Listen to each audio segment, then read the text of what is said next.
Kwenye taarifa yetu kuu, halmashauri ya uchukuzi wa ndege nchini KCAA imeanzisha uchunguzi kuhusu kilichosababisha ajali ya ndege helikopta kwenye mlima Ololokwe, kaunti ya Samburu, iliyosababisha vifo vya watu 7 waliokuwa kwenye ndege hiyo.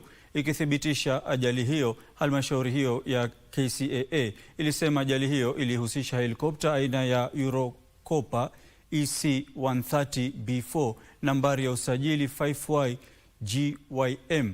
Kulingana na halmashauri hiyo, ndege hiyo ilikuwa ikisafiri kutoka sehemu ya Loisaba ikielekea Ewasonyiro wakati ajali hiyo ilipotokea muda mfupi baada ya saa 3 asubuhi. Watu 7 akiwemo rubani leo walithibitishwa kufariki kufuatia ajali ya ndege aina ya helikopta kwenye kilima cha Sapache karibu na mlima Ololokwe, kaunti ya Samburu. Kwenye taarifa, halmashauri ya uchukuzi wa ndege KCAA ilisema ndege hiyo ilikuwa ikitoka eneo la Loisaba kuelekea Ewasonyiro wakati ajali hiyo ilipotokea muda mfupi baada ya saa 3 asubuhi.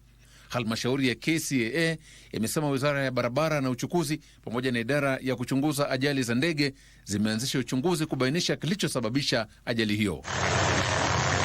Ajali hiyo ilihusisha ndege ya Eurocopter EC-130B4 nambari ya usajili 5YGYM.